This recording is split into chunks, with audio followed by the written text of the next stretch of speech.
Hi everyone, and a warm welcome to this week's episode of Low Season Traveller Insider Guides. I'm Jed Brown, your host for this week's episode, and today we're heading over to Cape Town to join our good friend and legendary safari guide, Warren Pearson, to learn more about a new venture which Warren and his friends have created called Safarious. Designing and guiding meticulously crafted journeys to wilderness areas across Africa and beyond, and creating extraordinary experiences in extraordinary places, Warren and the team believe that being entrusted with a safari is an honour and a profound responsibility to both their guests and the natural world in which they venture together. Safarious harnesses over 8 decades of collective guiding experience and industry relationships to create meaningful travel experiences benefiting local communities, wildlife and conservation initiatives as much as it enriches the traveller. With this in mind, Warren strives for the adventures they create to be an authentic, layered experience matching the individuality of their clients with the magic of the wild to ultimately foster a deeper connection with nature. Having recently returned from Kenya where I had no guide to assist me, I certainly intend to be a Safarious client in the future. If you haven't caught them yet, Warren and Rue did an amazing series of videos for us on a whole host of African destinations during their low season months, and you can find all of these on the live talks section of lowseasontraveller.com. Enjoy. So Warren, you are most welcome to the podcast. Great to see you again. How are you? Yeah, I'm very good. Thanks, Jed. All good. How are you doing? Yeah, I'm doing very well. For our listeners who may not be appreciative of this, Warren is based down in Cape Town in South Africa. I can see him here and he's wrapped up in a scarf and a puffer jacket, and he's telling me that it's pretty cold there at the moment, Warren, right? Yeah, it's a tad chilly. I'm not used to this cold. It's our first big cold front that's hit us, and we had huge amounts of rain over the last couple of days, and I believe there's more of it coming tonight. So we got the fires going and the heaters are going, and yeah, trying to stay warm.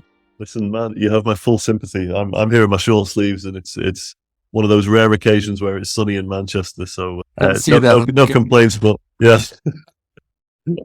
So. Let's get straight to it. First of all, Warren, for any of our listeners that aren't familiar with you, you are, of course, a legend in my circles, but just give us a little bit of an introduction to yourself, and then let's get on a little bit more about the Safarious story.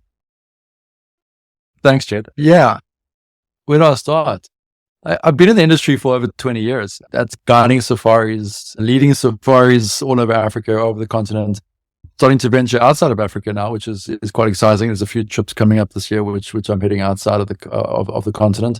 But my love and my passion is Africa, and it's educating people on Africa and getting them to experience the best that this continent has to offer. There's so many, as you know, there's so many bad news stories out there, and Africa has a ton of good news stories. And yeah, that's why I'm here, and that's why I do what I do. And I just love spending time with people and educating them on the natural world.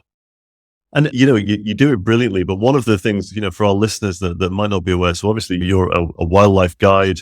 You've got an incredibly expansive knowledge of the whole continent of Africa. Every time I try and speak to you, you're away somewhere else, which always sounds absolutely amazing. But you're also, one of the ways in which you tell the story, I suppose, of Africa and of the wildlife and of the nature is through photography. You're an outstanding photographer. How did you get into photography, by the way? I think you're being very kind there, or maybe too kind. It's a hobby. It really is. I picked up a camera for the first time. It was actually my grandfather's camera. I can remember it was an old Pentax ME sort of manual camera, and I just loved taking photographs and capturing what we were seeing. And you can't capture everything, and it's a challenge to try and capture it the way I see it. But yeah, I'm fortunate to be put into positions and to be traveling a continent and a world actually where I get to experience some pretty spectacular sights, and I just want to try and capture that. It's, as I said, it's more of a hobby than anything else. I really enjoy it. Yeah, it shows on some of the photography. And I should point out, we're going to talk a little bit about your new venture, Safarious.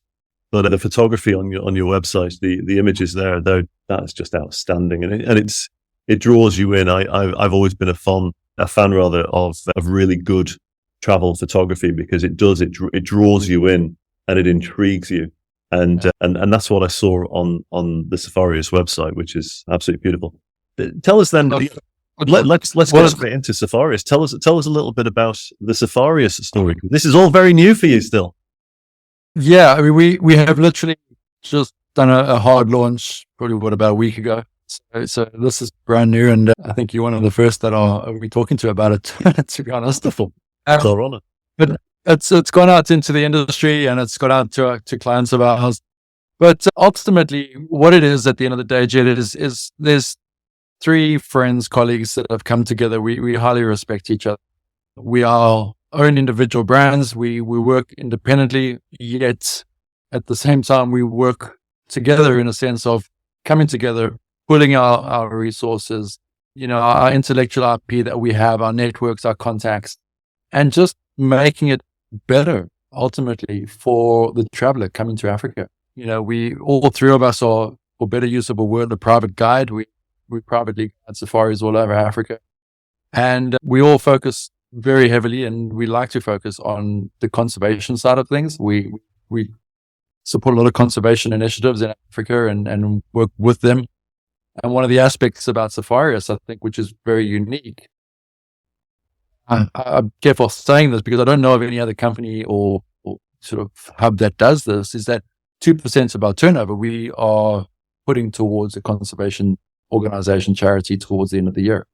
And that's something that we feel very strongly about. And it's something that we want to be able to give back to the wildlife areas, to the people, the communities around these areas. And that's ultimately what we wanted to do. We wanted to make it, how can I say this? We want to, if I can say, leave a legacy of we do what we say we're going to do and not going to greenwash anything. It's all transparent and there for you.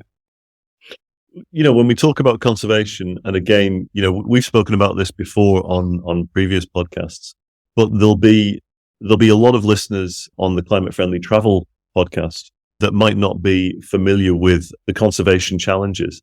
Talk to us a little bit about the role that tourism can play to positively support conservation in Africa, and tell us then also a little bit about maybe if there are any challenges which tourism brings to conservation.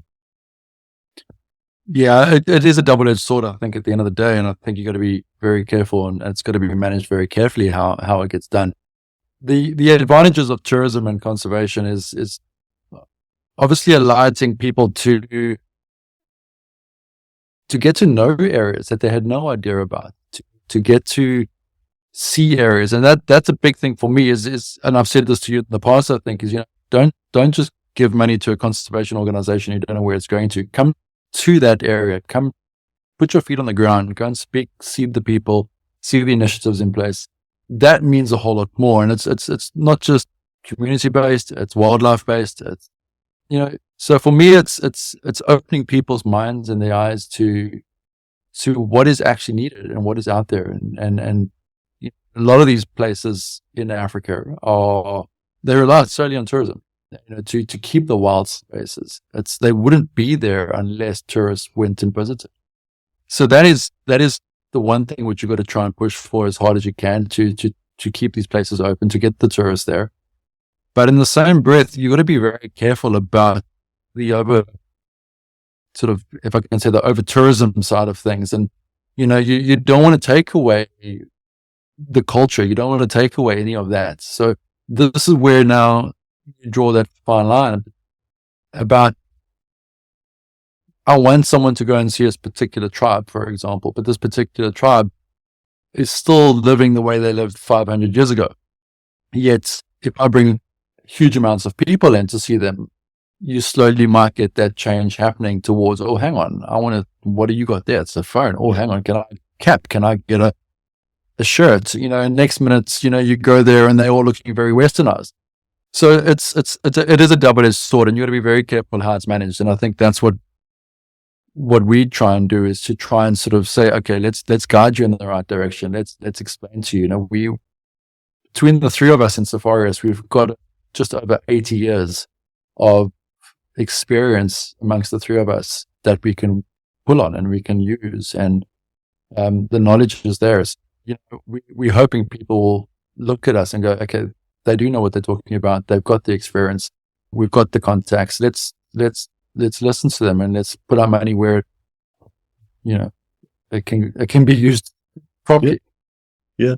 Do you think that there's still quite a lot of work to do on educating travelers about Africa and a lot of the countries within Africa and the destinations within Africa?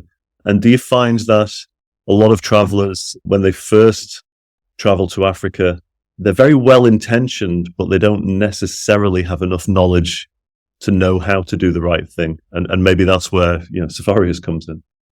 No, absolutely. I think you're spot on. I think a lot of travelers are, I'll say this very respectfully, I think they're very naive with regards to the challenges on the ground and what's actually happening. I think the pretty romantic side of a safari is sold, and they see the nice photographs and they see the nice pictures of the lodges and the rooms and all that kind of stuff and the wildlife sightings. But at the end of the day, what is actually happening on the ground from a conservation and a community perspective is often never spoken about, actually. Yeah. And it's something that we want to highlight. It's something that we feel very passionately about.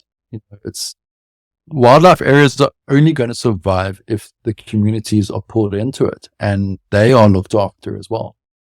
So it goes hand in hand. You can't just look after a conservation area or a wildlife area and think, well, we don't have to think about the communities. It's a two-way street here. So yeah, I do. I think that there's a lot of education that still needs to be done. We want to ultimately, I think for me is that we want to, I don't want to say we want to sort of pull the industry up in a sense, but we just want to lead by example and just say, this is what needs to be done. This is the correct way of doing it. This is the ethical way of doing it. Let's look at supporting and helping communities and wildlife conservation areas around Africa, and maybe and hopefully in the bigger picture, maybe it spreads around the world. Who knows? Yeah, I certainly hope so. Tell us a little bit about some of the specific experiences which you're going to be featuring on Safarious. What's the kind of stuff? What's the kind of experiences that you're going to be offering? Well, I think the actual, if I can start off by saying, Safarious, we don't create set itineraries or anything like that. Everything is unique. Everything is custom made, designed. We each do our own safaris. We each create our own adventures, all according to the client that we're dealing with. And all of it is private travel in the sense that, we want to try and keep it small groups, intimate groups, people that are passionate about, at the end of the day, what are we passionate about? So if you come to me and you say, listen, I want to come to Africa, I'm going to be saying to you, well, okay, let's start talking. Where do you want to go? It's not about me saying, well, let's go here, let's go there. I'll advise you on where best, but it's more about, creating an adventure that no one else has access to. No one else, the network and the contacts that we have, we can get you involved in things that most people will never be able to experience. And I say that carefully, but I know that we can do that. And there are a lot of places and people out there that will probably say the same thing. I can stand true to the fact that we can do that. So, if you look at the website, there's experiences that we got on. There's, I think on the homepage, if I remember correctly, there's a Tanzanian experience. There's one about Ethiopia that I wrote. It's all about it's just opening people's eyes to a different way of traveling, I think, just showing them that you can have your luxuries, you can have your comfort, but there's an adventure to it as well. And let's keep that adventure going. And that to me is what excites me about it. It's I wouldn't be doing this if I didn't have the passion, but let's go and, I think I've just put an Instagram post on a day or two ago where what I do and where I go, you can't Google that. Yeah, it's all that post. Yeah. It's not in the guidebooks.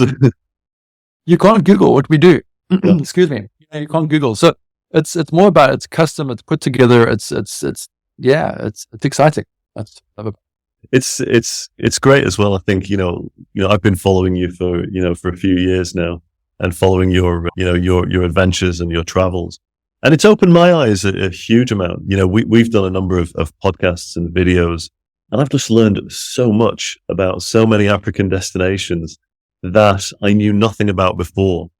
And it's always made me feel that, I've been in the travel industry for 30 years, and it's made me realize how, for a travel professional, how immensely ignorant I am and was about many of the African destinations. Is that still a bit of a challenge for people from the US, Northern Europe and those kind of destinations? Do you feel there's still a big education piece that needs to be done? Yeah, there is a massive education piece that still needs to be done, and it's what we did and what we felt we needed to do. And if you look on the front page or the homepage of the website, I think it's about a third of the way down. There's a map of Africa that we've combined. I can't remember the exact number, but if you have a look at it, there's a whole bunch of other countries that we've managed to fit into Africa. We've ultimately, we took a cartographer and we asked him to get the real size, the true size of Africa, and then get the true sizes of every single other country out there, and then just try and sort of play like a jigsaw puzzle and put it together and have a look and see what fits in. I think that's the biggest aspect that I feel people need to learn about is Africa is a massive, massive continent. And when you put into the perspective of looking at, okay, this country fits in with Africa, and then so does this one, so does that one, so does that one, so does this one. Next minute, you're looking at maybe 40 odd different countries that fit within Africa. That opens people's minds a bit. That sort of graphic, and it has to be visual. People react to it, and one of the reasons why the visuals on our site were so important for us is it makes a huge impact.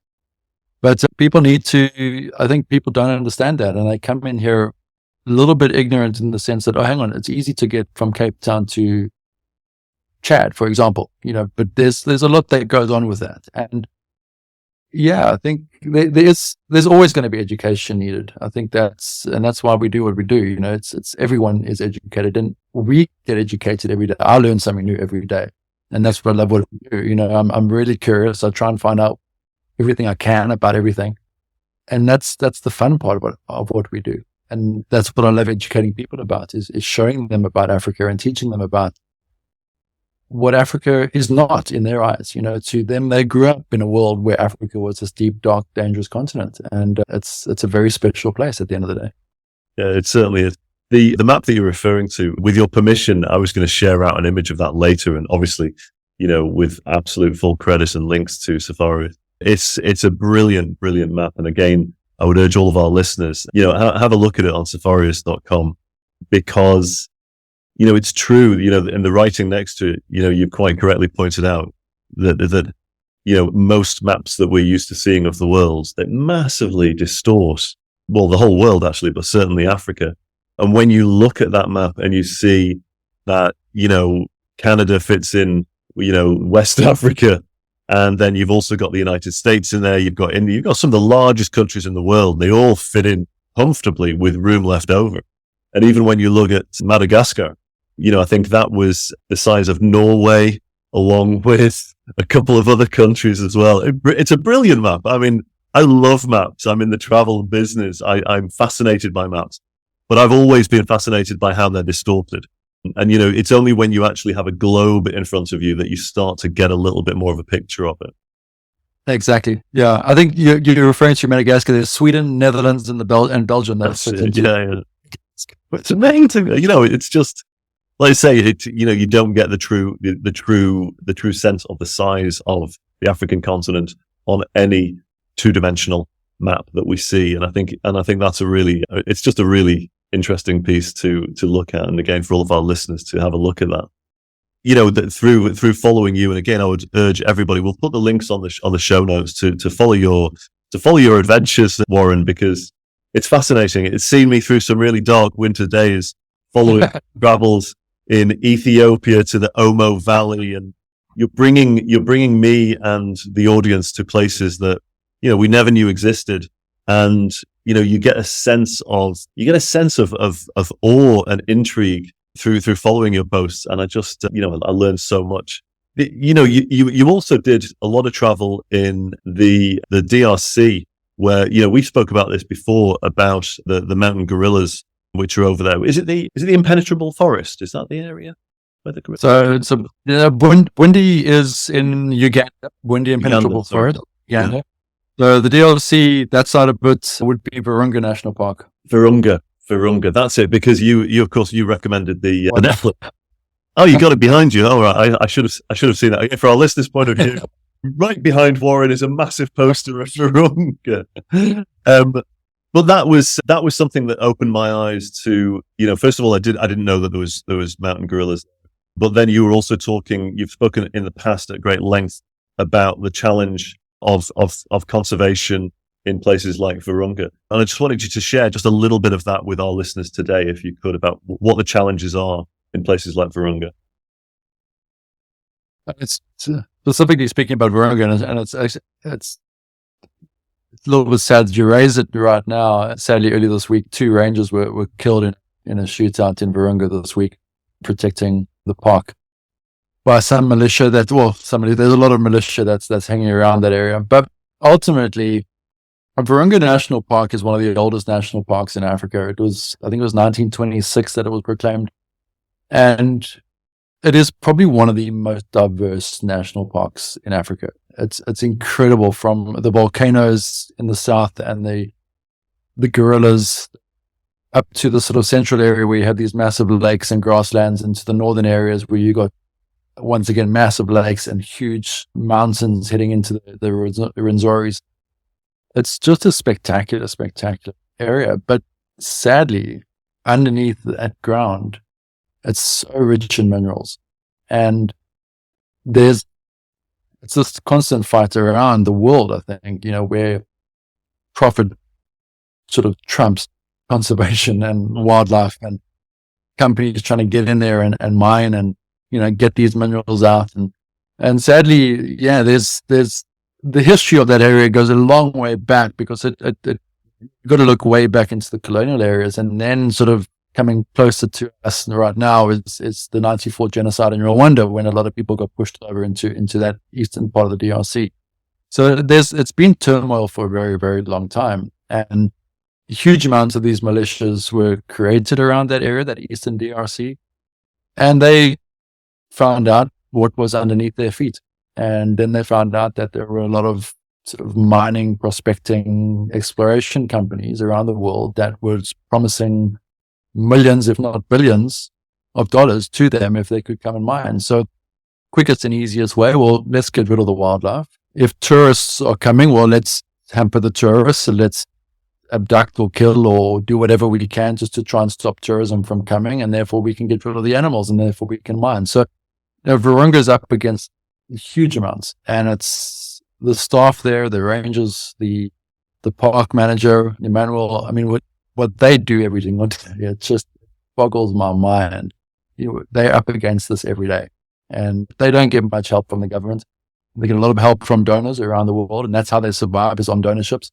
And tourism where possible. But when you're having a lot of conflict in an area, tourists don't want to go there, and rightly not. I can understand that. So they're literally at the coalface of trying to keep that place alive. And it's spectacular. They got a huge population of mountain gorillas there that flow over into the Rwandan side as well, which is very heavily protected and run exceptionally well. And that then flows over also into the southern sort of southern western part of Uganda. So that whole region is it's protected, and then it's not protected, if that makes any sense. So it's the DRC struggles, and I wish, probably one of my biggest wishes in life is that the area could calm down and thrive, because it will take off. It will literally be one of the most incredible spots on this continent. If people could go there safely and tourism could get set up. Yeah. It's a challenge which I think is played out in a couple of places around the world. I was having a conversation a couple of years ago with the guy who headed up Guyana tourism over in the Americas. And he was saying the same thing. He's saying, there's a whole lot underneath that rainforest and it's pristine over there. And he was saying it's trying to convince everybody that actually, what's in the rainforest right now could be worth as much, if not more, than what's underneath it. And it's trying to help them to see the value of that. But it's a big struggle because you're up against big money and a lot of power as well. But I think it's a conservation struggle that's everywhere. But I think this is why, I wanted to connect with you, a couple of years ago. Your passion for conservationism in all that you do for tourism, I think is just so commendable. And it's why we certainly, are really, really happy to promote, the work that you're doing on the ground throughout Africa. And then obviously through your new venture, Safarious, with your partners. What's next for you? Where are you off to next? Any travels planned? You've always got travels planned, Warren. We're off to Zambia in a week and a half time about. So I think it's about 10, 12 days. Yeah, heading to Zambia, to me, one of the most underrated countries in Africa, particularly from a safari perspective. It's that little hidden gem. It's sort of squashed between Southern Africa and East Africa, and home of the walking safari. And that's literally what we're going to go do. So 4 or 5 days of walking through South Luangwa National Park and just taking it all in, slowing down, putting all the digital sort of devices and everything away, and literally walking from camp to camp. That's literally what we're going to be doing. So yeah, really looking forward to that. That sounds absolutely awesome. And like they say, leaving the devices behind. And it's funny, actually, I was having a conversation with a couple of guys in the gym this morning, and I was telling them I think I told you I'm off to Kenya next week. And we were just sort of talking about the safari experience. We were talking about how, these guys had been they traveled quite a bit in Kenya, Tanzania, and South Africa. And we were all sort of agreeing that actually one of the best ways to experience the wildlife is when you're on foot. If you can do it obviously in a responsible way with the right guides, but it's where you get the full sounds and you feel like you're a part of this. You're not just an observer, from a vehicle. You're really in and part of it, and you're a little bit vulnerable as well. And that actually adds to it, really, I think, as well, eh? You realize where you belong in this world. I think that's the most important thing. Yeah. You come down to earth, and it's the one thing I love about it, because you get these very high powered sort of profiles from around the world that are running massive corporations and companies, and they're always looked up to, and suddenly they're put on level terms with nature. And it's, for me, it's a lot of people say, is it dangerous? No, it's not dangerous. In my eyes, it's not dangerous. We just need to know how to behave properly and react properly and do things and what we're listening for. And I think that's the great thing about it. It gets you to use every single one of your senses. I mean, your senses are on high alert. They're buzzing. And that to me is what's incredible, because we don't use 2 of our main senses. We use our eyesight, but we don't use our hearing and we don't use our smell. That we've lost. And getting on foot, it slows everything down. We live in this high-paced instant gratification sort of period right now where everything has to happen immediately. And this is just going slow and taking it easy and taking it all in and smelling and listening. And it's humbling. It really is such a humbling experience. And I think that if anyone can do it, they must do it. It's something that will change you. Being on foot, knowing that you have all these big animals that are around you, and even the small ones, it grounds you. It's humbling. I love it. Yeah, fantastic. Well, listen, wish you every success in Zambia. Enjoy it. I'm sure you will. Thanks a million for taking the time to speak with us this morning about Safarious. I wish you every success with that. I think it's absolutely amazing that you're giving 2% back to the conservation efforts. And I know how you do everything the right way when you do anything at all, and you do it with care and consideration for the environment and for the local communities that you work with, and you're very close to them all. But I wish you every success with this, and I look forward to checking in with you again later this year, and we'll do another podcast and we'll see what you're up to there and how things are going. That sounds fantastic. Jed, thank you very much. I really appreciate the time as well. So there you have it, and you can learn more about Safarious by visiting www.safarious.com.